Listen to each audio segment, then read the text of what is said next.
La desgracia de Jaime Coeur, el tesorero real.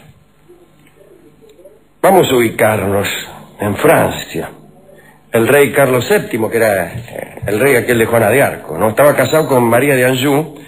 Tenían un hijo que iba a ser Luis XI.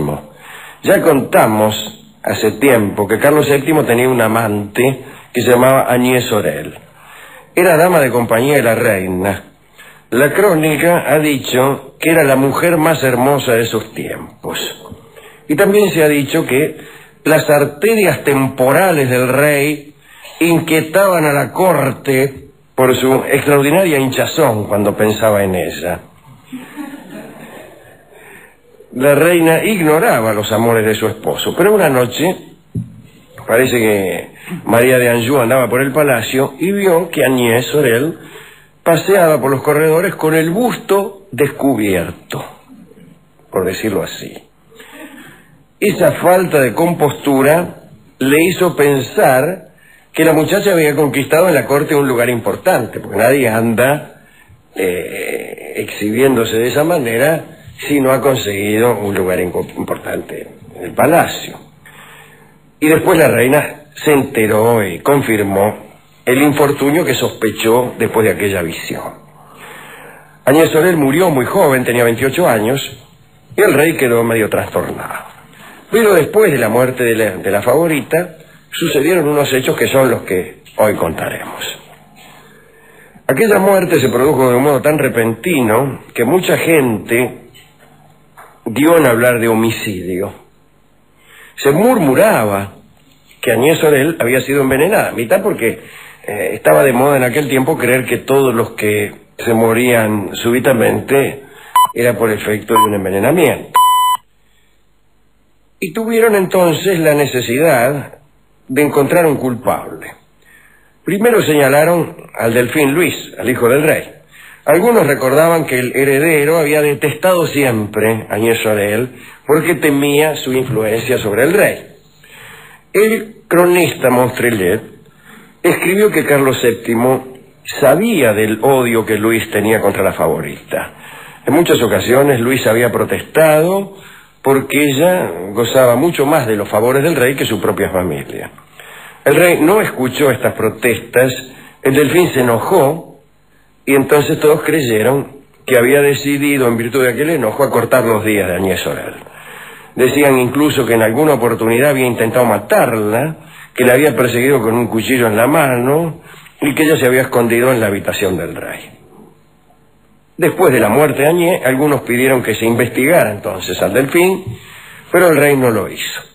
En cambio, lo que se hizo fue buscar otro culpable para tranquilizar a los franceses. Se utilizó la muerte de Agnès Sorel para culpar a alguien que era un poco perturbador para el rey. Un día, una dama de la corte llamada Juana de Vendôme afirmó bajo juramento que Jaime Coeur, un antiguo tesorero del rey, había envenenado a Agnès Sorel. Y esta vez Carlos, el rey, ordenó que se realizara una investigación.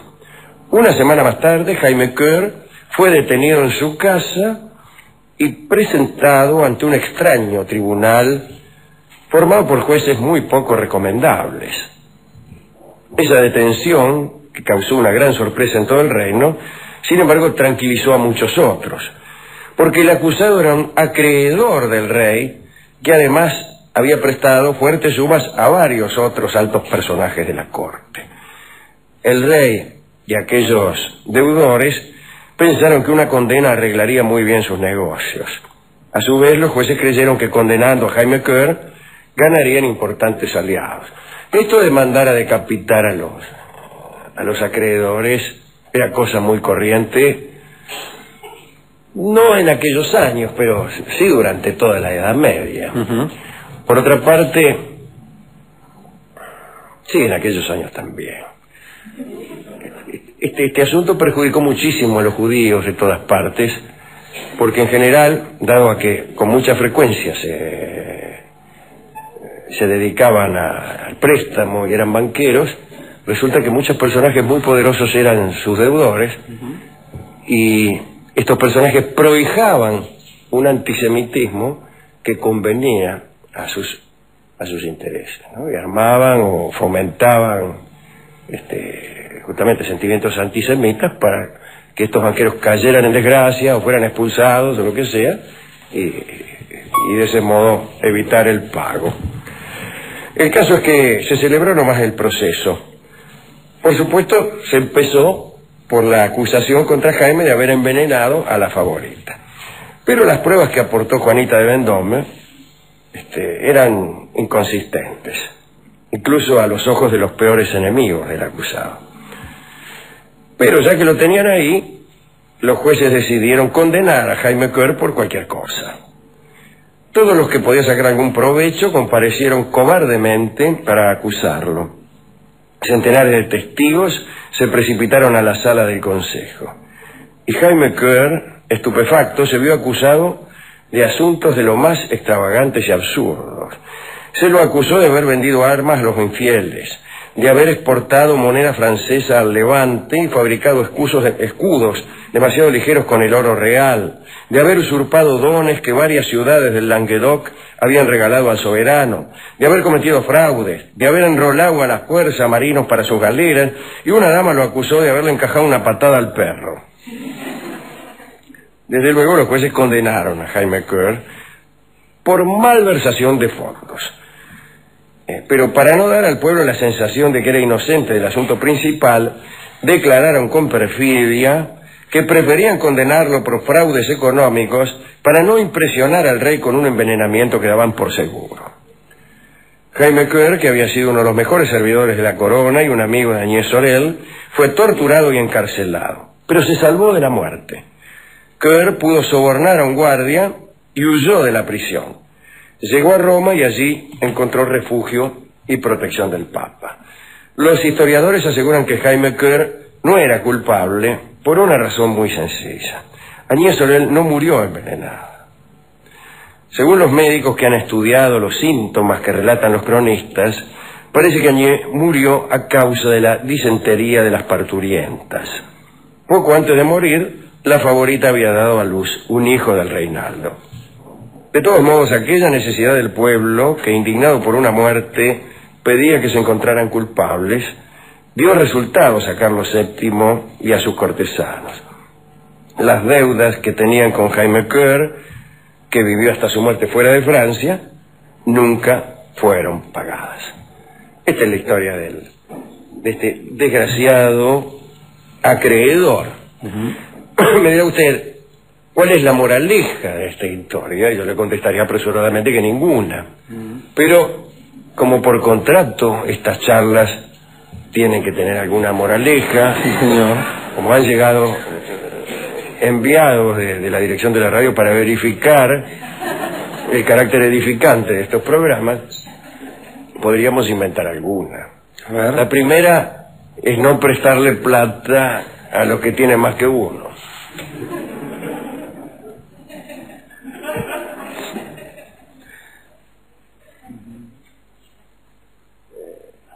No le gustó mucho. La segunda no sé cuál podría ser, pero que probablemente está referida a Agnès Sorel. La segunda es tratar de no pasearse con el busto al descubierto si uno quiere mantener oculta la relación con el dueño de casa. Seguro, está bien eso. Esa me gustó. Si una dama anda, por ejemplo, con nuestro operador. Sí.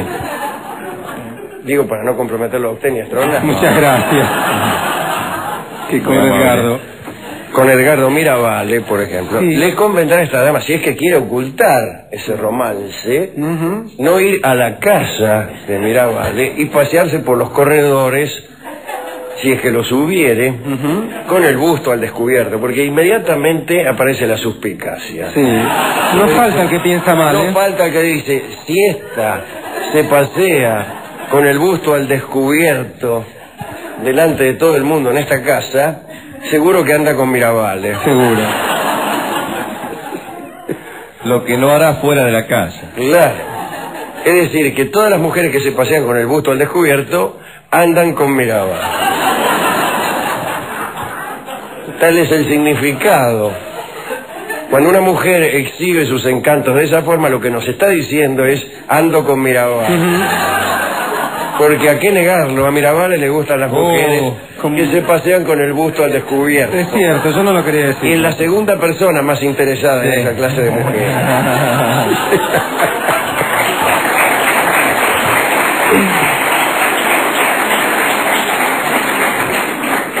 No está solo en sus gustos, Miravalle. No. Menos Ni acá. tampoco bien acompañado. Para compartir. ¿Vamos a dedicar esto, Alejandro? Sí, ¿a quién? A Añez Soler, por supuesto, al amigo Claro, ¿cómo Jaime. dedicarle algo a una persona que se pasea de ese modo? Claro, a Jaime Kerr, y si me permite usted, a todos aquellos que han sido mal juzgados intencionalmente para ser perjudicados. Sí, claro. Y también aquellos que han sido víctimas de esa patología que consiste en buscar un culpable, como si a cada desgracia correspondiera una culpabilidad. Qué cosa eso que pasaba antes, ¿no? Sí, sí.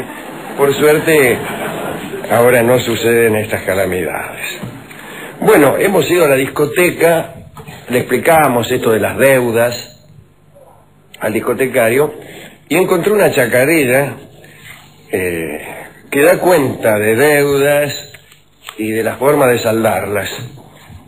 De mis pagos se llama esta chacarera y alude evidentemente a los pagos que ha realizado el sujeto de denunciación para saldar determinadas deudas.